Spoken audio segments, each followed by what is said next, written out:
The limitations of the battle space here in Gallipoli are never more obvious, because you can actually see the Dardanelles there in the distance. And what we're going to do is we're going to take a flight over this ground from 12 tree copse, whilst Harry Biles, who took part in the attack, describes the action. Our officers and men went down like ninepins, and the poor old Collingwood battalion, who had only landed about 3 days previous, lost 16 officers killed and about 15 wounded, about 350 men as well. At the roll call of the Collingwood there were only 4 officers left. Of those, 1 was the doctor, 1 a transport officer who did not take part in it. The other 2 managed to get back safely. I am not particularly anxious to watch another battle. The poor beggars who were wounded between the Turks' trench and ours were calling for help all night and next day, but our people dared not venture out for them, and so they were left.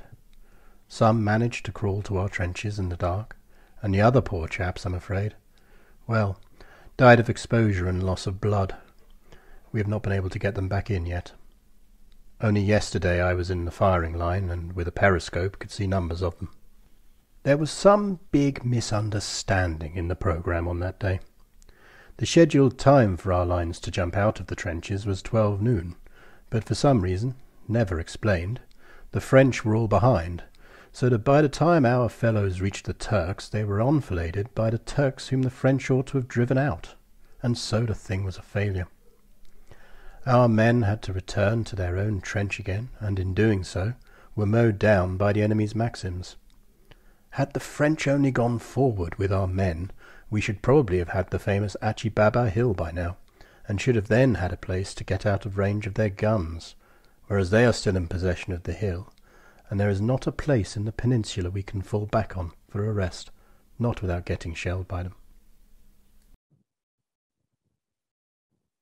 And 2 wonderful photographs there, especially the last one, them all lined up as a battalion on parade.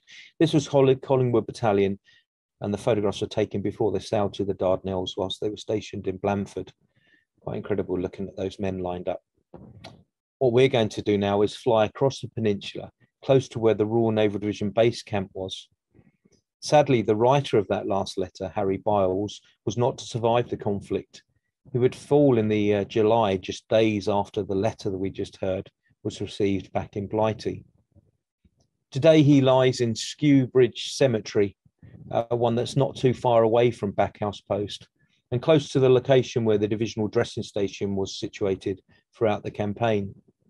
He's buried inside alongside a number of his comrades in the division, including Colonel Quilter of Hood Battalion, a Grenadier Guardsman, someone who'd fell in the 4th of June attack. Quilter is perhaps unique as being the only Guards officer buried on the Gallipoli Peninsula. In fact, no Guards units actually fought in the campaign itself. Harry Biles, who has the rank of Assistant Paymaster, really alludes to the fact that there was indeed no safe rear areas throughout the Gallipoli campaign. To quote his own words, "There is not a place in the peninsula we can fall back on for a rest without getting shelled by them." And we end here with this wonderful photograph of Harry Biles just prior to setting sail off for Gallipoli.